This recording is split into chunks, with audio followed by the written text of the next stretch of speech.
Kita boleh ambil faedah dari kisah Nabi Ayub ya. Pertama, Nabi Ayub alaihissalam diuji dengan waktu yang panjang dan dia tidak pernah mengeluh sama sekali ya. Bayangkan diuji dengan tadinya dia punya keluarga, punya anak-anak yang banyak.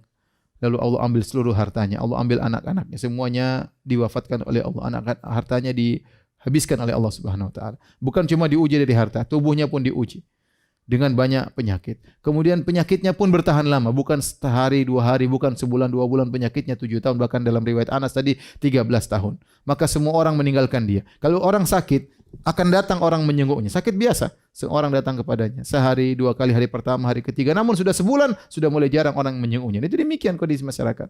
Ya, orang sudah bosan menjenguk, tidak ada yang menjenguk. Nabi Ayub bukan cuma itu, bukan tidak dijenguk, bahkan orang menjauh. Kenapa? Takut dengan penyakit menularnya. Semua orang menjauh. Ya, dan ini ujian yang hadapi oleh Nabi Ayub alaihissalam. Namun semua itu tidak membuat dia pernah mengeluh sama sekali. Akhirnya dia pun tatkala berdoa kepada Allah agar dihilangkan penderitaannya. Kenapa? Bukan karena jasadnya, tapi karena omongan orang. Orang bilang ini pasti melakukan dosa besar. Tatkala itu dia tidak ingin dihinakan di hadapan masyarakat, baru kemudian dia berdoa kepada Allah. Bukan karena keluhan terhadap jasadnya, bukan karena anaknya meninggal dunia, bukan karena hartanya diambil, tapi karena keluhan orang terhadap harga dirinya, maka dia berdoa, "Anni massaniya dhurru wa anta arhamur rahimin." Aku mengalami penderitaan ya Allah dan Engkau Maha Pengasih lagi Maha Penyayang. Yaitu seakan-akan Nabi Ayub berkata, di antara konsekuensi kasih sayang-Mu ya Allah, sembuhkanlah diriku.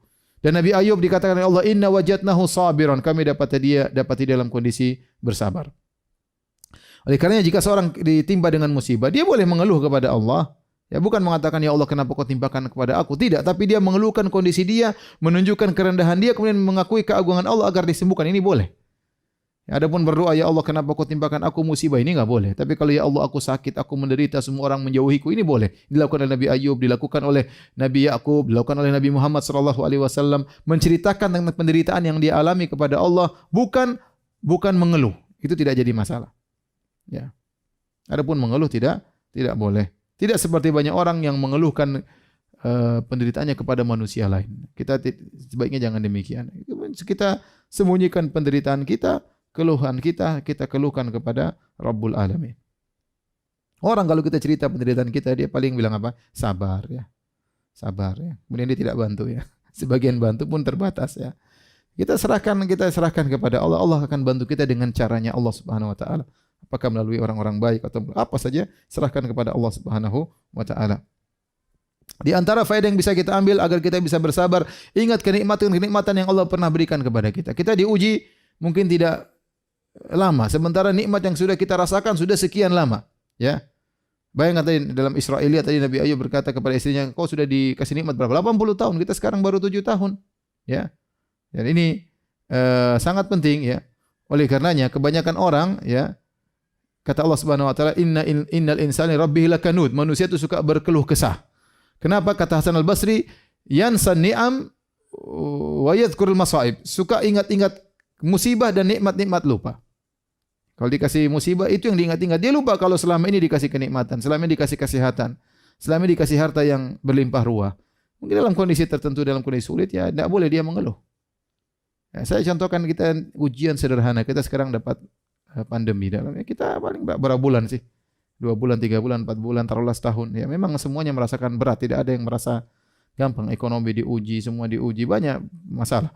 Tetapi ingatlah kenikmatan yang selama ini Allah berikan kepada kita. Puluhan tahun mungkin orang kasih kita kenikmatan. Diuji kemudian kita mengeluh kepada Allah. Ya Allah kapan selesainya Allah? Kita mengeluh enggak boleh seperti itu. Sabar, jaga lisan.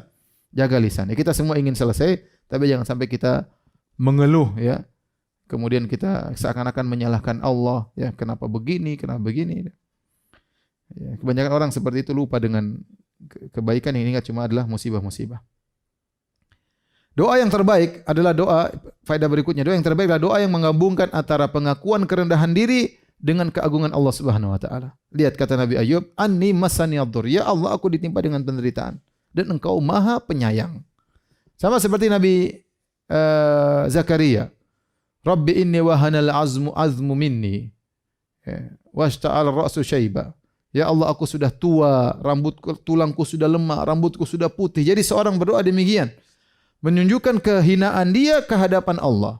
Kemudian dia minta kepada Allah dan mengakui keagungan Allah Subhanahu. Seperti minta maaf juga. Allahumma anta rabbi La ilaha illa anta khalaqtani wa ana abduk. Ya Allah, engkau Tuhanku, aku hambamu yang kau ciptakan. Ya. Ya, ini di antara doa. Jadi mengakui kita hamba, mengakui Tuhan Maha Kuasa atas segala sesuatu. Ini doa yang sangat mudah dikabulkan. Mengakui kerendahan kita dan mengakui keagungan Allah Subhanahu wa taala. Sama seperti orang sujud, dia sedang mengakui kerendahan dia dengan meletakkan kepalanya di tanah kemudian dia mengatakan subhana rabbiyal a'la. Maha suci Allah yang maha tinggi ya. Jadi kalau kita berdoa tidak ada masalah kita sebut ya Allah, aku mengalami penderitaan ya Allah, ekonomiku sulit ya Allah, sebutin semua enggak ada masalah. Ya. Kita menunjukkan kerendahan kita, bahwasanya kita fakir kepada Allah. Ya ayuhan nas antumul fuqara ila Allah. Kata Allah, wahai manusia kalian fakir seluruhnya kepada Allah Subhanahu wa taala.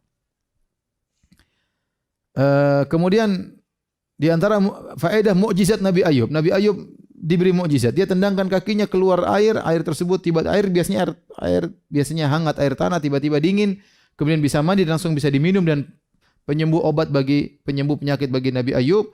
Setelah itu Allah kembalikan seluruh ketampanannya, jasadnya. Makanya Allah mengatakan wahabna lahu ahlahu wa mithlahum. Para ulama khilaf tentang makna firman Allah ini. Kami anugerahkan kepada dia keluarganya dan yang semisalnya. Ada yang mengatakan bahwasanya Nabi Ayub keluarganya yang sudah meninggal semuanya, anak-anaknya dihidupkan kembali bahkan 2 kali lipat. Anaknya jadi banyak. Ya. Ada yang mengatakan Nabi Ayub kemudian anaknya tidak hidup lagi, tapi Nabi Ayub kemudian menikah dan akhirnya punya anak yang 2 kali lipat daripada anak yang sebelumnya. Dan ini juga dalil bahwasanya kita boleh mengumpulkan harta sebanyak-banyaknya.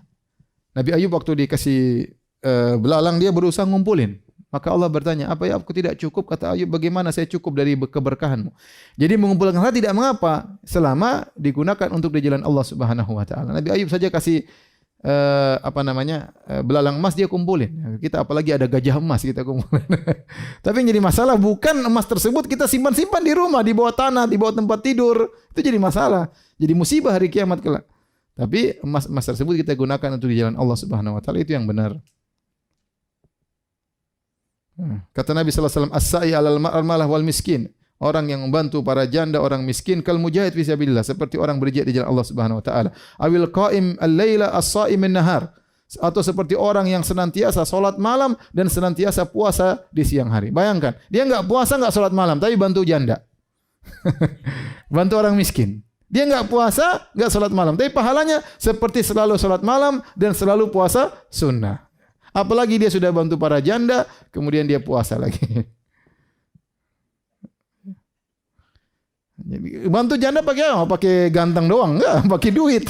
Harus ada duit, bantu, kasih orang miskin, para janda, anak yatim, itu baru namanya bantu. Kalau enggak punya duit gimana cara bantu? Maka maksud saya, tidak mengapa kita punya duit, dan itu tidak jadi masalah, karena itu berkah dari Allah. Yang penting kita gunakan di jalan Allah Subhanahu wa taala, bukan untuk kita tumpuk-tumpuk. Kemudian juga di antara dalil boleh mandi telanjang. Nabi Ayub mandi telanjang. Disebut dalam hadis Nabi Ayub mandi telanjang selama tidak dilihat oleh orang lain yang bukan istri kita ya. Adapun tidak ada yang melihat, kita telanjang enggak ada masalah, sebagaimana tadi dalam hadis bainama Ayub yaktasilu uryanan, tatkala Ayub mandi telanjang. Dan juga Nabi bercerita tentang Nabi Musa alaihissalam yang juga mandi telanjang. Ini menunjukkan bahwasanya boleh mandi telanjang. Adapun sama suami istri enggak ada masalah. Sebagaimana kata Aisyah, kuntu aktasilu anna wa Nabi sallallahu alaihi wasallam min ain wahidin. Aku dan Nabi mandi barang dari satu tempayan. Tentu saling melihat di antara mereka, enggak ada masalah.